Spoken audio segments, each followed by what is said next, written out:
Surendra Nath college for women के शुबा उर्दू की जानिब से 1960 के बाद उर्दू फिक्शन मसाइल व मकानात के मौजू पर मगरबी बंगाल उर्दू अकेडमी के माली ताउन से यक रोज़ा सेमिनार कॉलेज के गीतांजलि एडिटोरियम में कामयाबी के साथ इख्तिताम पजीर हुआ।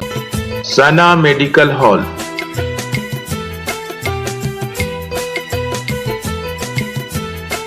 %10 discount on every medicine. Oxygen cylinder also available. Urdu अदब की एक अहम नस्ली सिंफ है। नावल से मुराद वो तवील और मुसलसल किस्से कहानियाँ हैं जिसमें ज़िंदगी की भरपूर अक्कासी की जाती है। नावल दरअसल किसी फर्जी शख्स की ज़िंदगी से मुताल्लिक फर्जी वाक़यात पर मबनी कहानी होती है।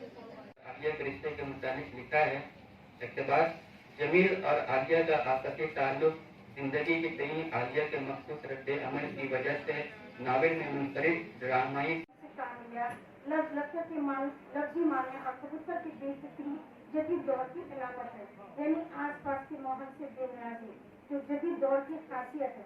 मुसन्निफ ने इस पर रोशनी रखने की कोशिश की। पैगाम दिया जाता है, फितरत की इस तबाही से मायूस रावी और छोटे बच्चे की नजर एक इमारत पे बैठे पत्थर के परिंदे पर टिक जाती है।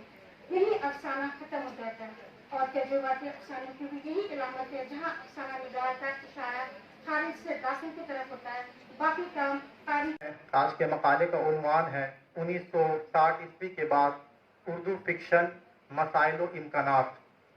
तो मैंने अपने मकाले की तैयारी एक जदीद अफसाना निगार, जो जदीद लबो लहजा के अफसाना निगार है, जिनका नाम है अबू लैस जावेद। तो मेरे मकाले का उन्वान है अबू लैस जावेद की जदीदियत से फ़िक्री वाबस्तगी। तहरीक अपने इगराज व मकासद को पूरा करके रूबे ज़वाल हुआ तो यहीं से जदीदियत ने अपने पैर फैलाने शुरू किए। जदीदियत ये कदीमियत का मुतज़ाद है, जहाँ अदब को नए ढंग से परखने की कोशिश की जाने लगी। अदब में पहली मरतबा अपने असलाफ के रिवायती उसलूब से निराफ बरत कर अदब को नए ढंग से पेश किया जाने लगा। क्योंकि बड़ा मुख्तसर सा पर्चा है और मुझे उम्मीद है कि कहीं से हज़फ करने की ज़रूरत नहीं पड़ेगी, ताहम मैं कोशिश करूँगा कि कुछ इक़्तिबासात जो है उन्हें हज़फ कर दूँ। टाइम या वक्त के मंतक़े को फ़िक्शन के गैर महसूस लेकिन लाजमी जुज़ के तौर पर लिया जाता है। अब वक्त का ये दायरा कितना वसी और कितने ज़मानों पर मुहित होगा, ये फ़िक्शन लिखने वाले के तजर्बे, मुशाहिदे या उसके इल्म और बाज़ औक़ात फ़िक्शन की सिंफ पर भी मुनहसिर करता है। हमारे अफ़सानों में वक्त का दौरानिया आम तौर पर बहुत तवील नहीं होता। अगर कहीं तवालत आती भी है तो वक्त के एक नुक्ते से दूसरे नुक्ते तक पहुँचने की उजलत का एहसास भी हो जाता है। ज़ाहिर अफ़साना एक मुख्तसर सिंफ़ अदब है और ज़मा के सिलसिले में नावलों की तरह यहाँ स्पेस नहीं होता। शुरकाए मजलिस,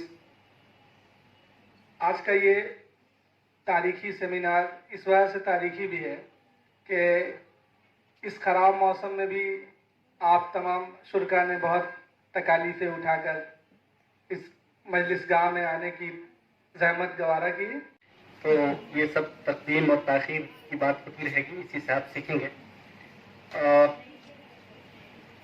देखिए, सेमिनार का जो मकसद होता है वो मकसद कहीं न कहीं वो बहुत कामयाबी के साथ हमारे सामने में आता हुआ नज़र आता है। मुझे बेइंतहा खुशी है जो मौजू आपने चूज़ किया और जिस तरह की गुफ्तगू हुई कलीदी खुतबा से लेकर के अब तक, वो बहुत कमाल की थी। और डिस्कशन से हम लोग बहुत सारे पहलू को समझ पाते हैं, उस पर हमारा जहन मुनफ़िस होता है और बहुत कुछ सोचने का भी मौका मिलता है। पहली बात तो ये कि 2-3 बातें मैं कहूँगा। एक तो ये है कि फ़िक्शन किसे कहते हैं, है ना। मैं तालिबात से गुजारिश करता हूँ बराहे करम खामोश हो जाएं। फ़िक्शन किसे कहते हैं? फ़िक्शन अंग्रेज़ी का लफ्ज़ है जिसका मतलब होता है story which is not true.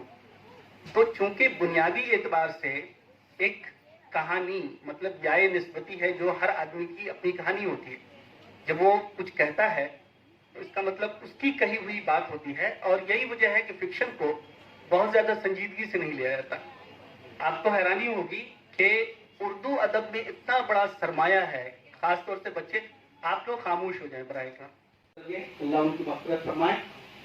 और एक नारंग साहब हैं, हम उनकी तारीफ करते नहीं थकते हैं, उनकी तनकीदों पर गुफ्तगू करते हैं, उनके बताए हुए जो तनकीदी पहलू है उस पर कमाल की गुफ्तगू करते हैं, लेकिन हमें ये चीज़ कभी मुत्तफिक नहीं करती। फारूकी साहब ने अपनी ज़िंदगी का बेशतर कीमती वक्फा वो खर्च किया फिक्शन की तमीर पर। दास्तान अमीर हमजा की निस्फ स्टडी उन्होंने की और उस पर वो दरअसल हकीकत ही पर मबनी है। आप हकायक को फिक्शन की के खमीर से, उसकी ज़ात से अलग करके नहीं देख सकते। तो बहुत संजीदा बातें हुई यहाँ पर। फिक्शन के ताल्लुक से एक तो यह है कि हमारा जो उमूमी रवैया है उसमें तब्दीली लाने की ज़रूरत है कि हम लोग फिक्शन को उस हिसाब से देखें। दूसरी बात कि मैं ये कहना चाहता हूँ कि